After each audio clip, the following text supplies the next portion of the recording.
भैया यहाँ company contract के हिसाब सैलरी बेसिस है तिम्रो घंटा को अर्को पे गर्छ तिम्रो घंटा काम गरेपछि तिम्रो पे हुन्छ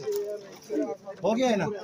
थाहा छ किन यसको कुरा भन तिम्रो घंटा अरे यहाँ त मैले दिन बिराम भयो भने त अनि खानु पनि पाउँदैन त्यो त हाम्रो प्रब्लम हो त्यो तिम्रो प्रब्लम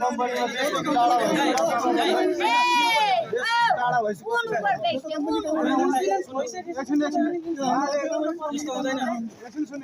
उहाँले सबैले भन्नुभएको पर्सनल प्रब्लम हो हैन हाम्रो पनि हामी पनि काम गरे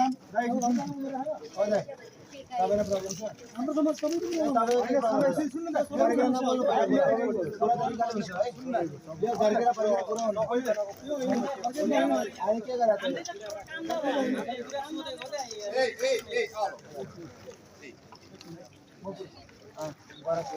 हैन अब वो पर्सनल प्रब्लम भएन काम भएन हामीले त्यो काम गरेन ठीक छ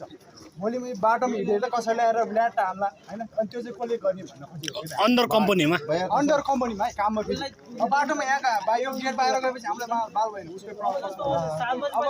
अरु आज आएर उसले हान्यो हैन अब उसलाई डाक्टरले रेस्ट दियो अरे अनि त्यसको पैसा कोही यहाँ कम्पनीमा कन्ट्र्याक्टमा साथ दिएको छ कि डक्टर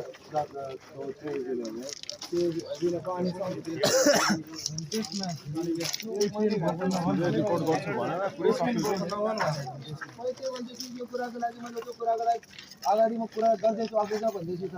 भने त त्यो कुराहरू छ बुझिरहेको छु भनेको थियो त्यो एकजनाले यही गरेर काम हुन्छ यसरी मैले भनेको छैन भनेको छु कि नै पहिला मैले भनेको छु कि नै अब अब अझै ल 500 भनेपछि अथवा त्यो अगाडिदेखि दिने हो त हो कि नै यहाँ आएर 10 चोटि एक पल्ला गाडी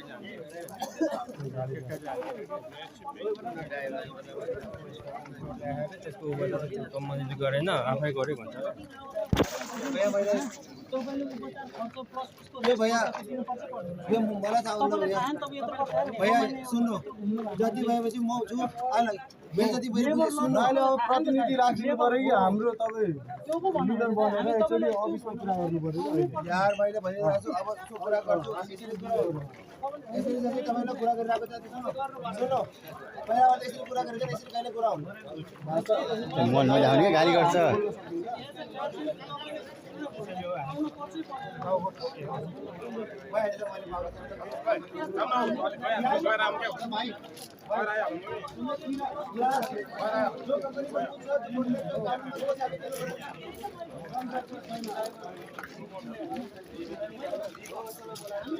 ये ना बनाउनु के